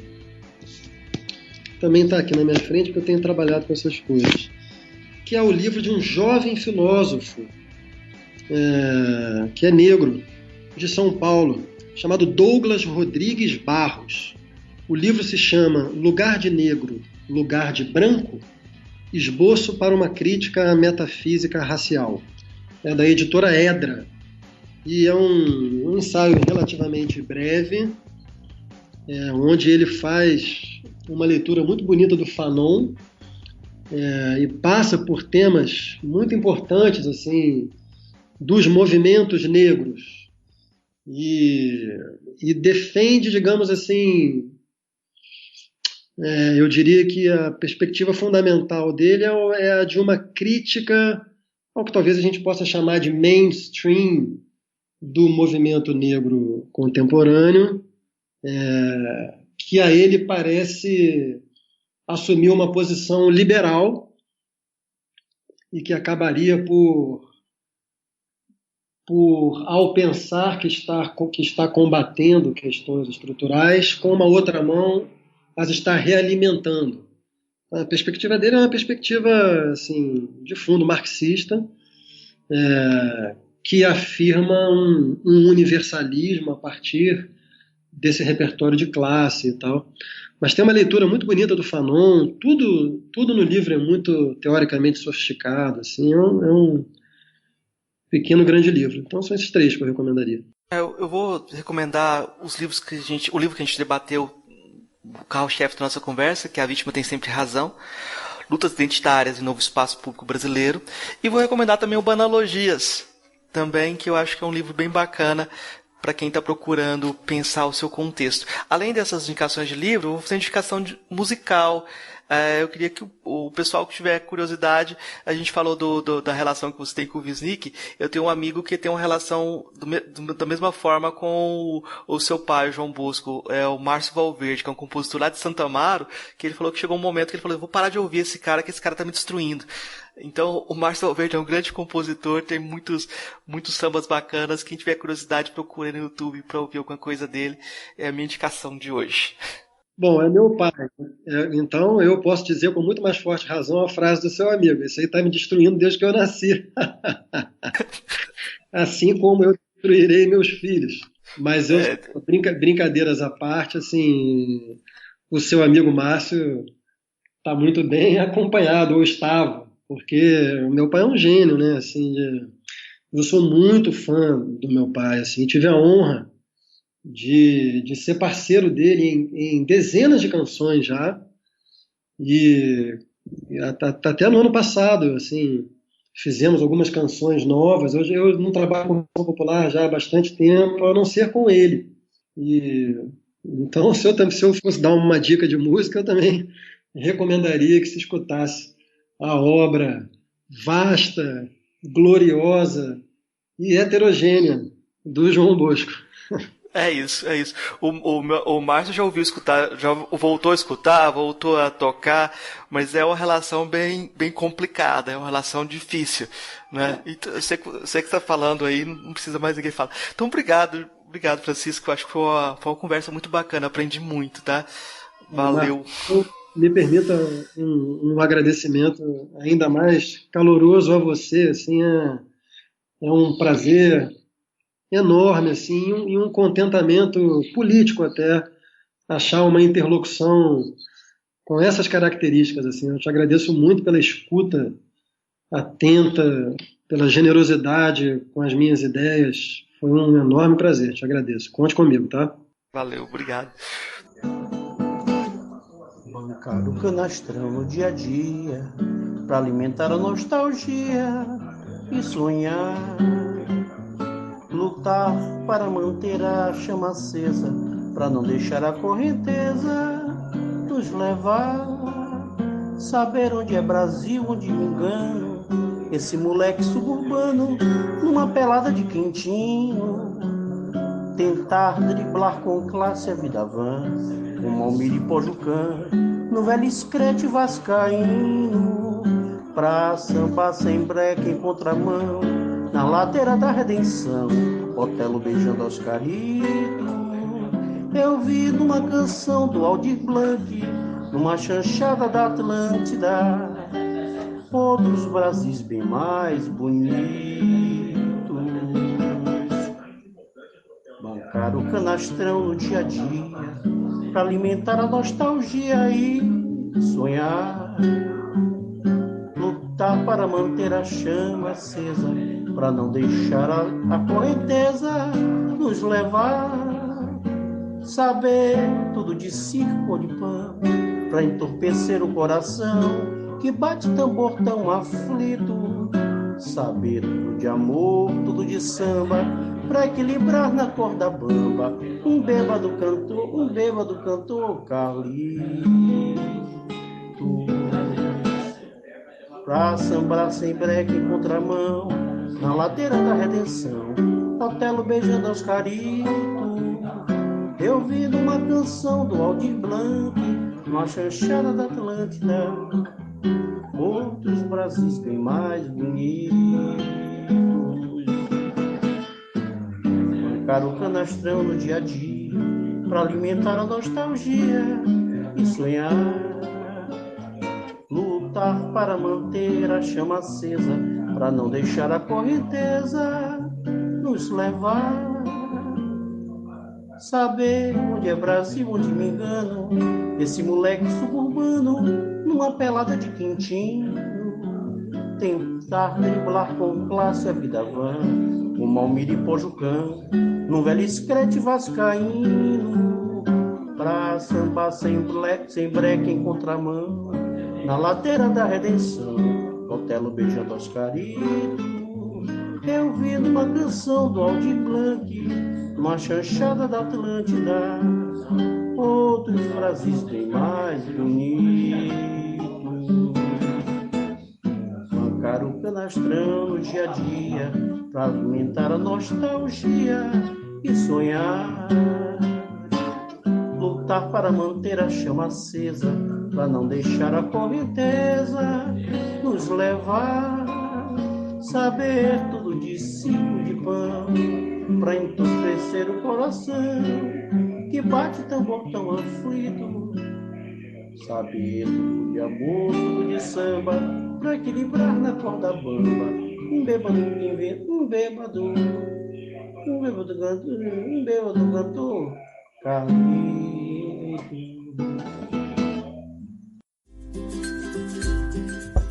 Ei, gostou do nosso episódio? Apoia a gente lá no Catarse, é só R$5 por mês, o preço de um cafezinho. Ajuda a gente a continuar divulgando a filosofia no Brasil. catarse.me/filosofia_pop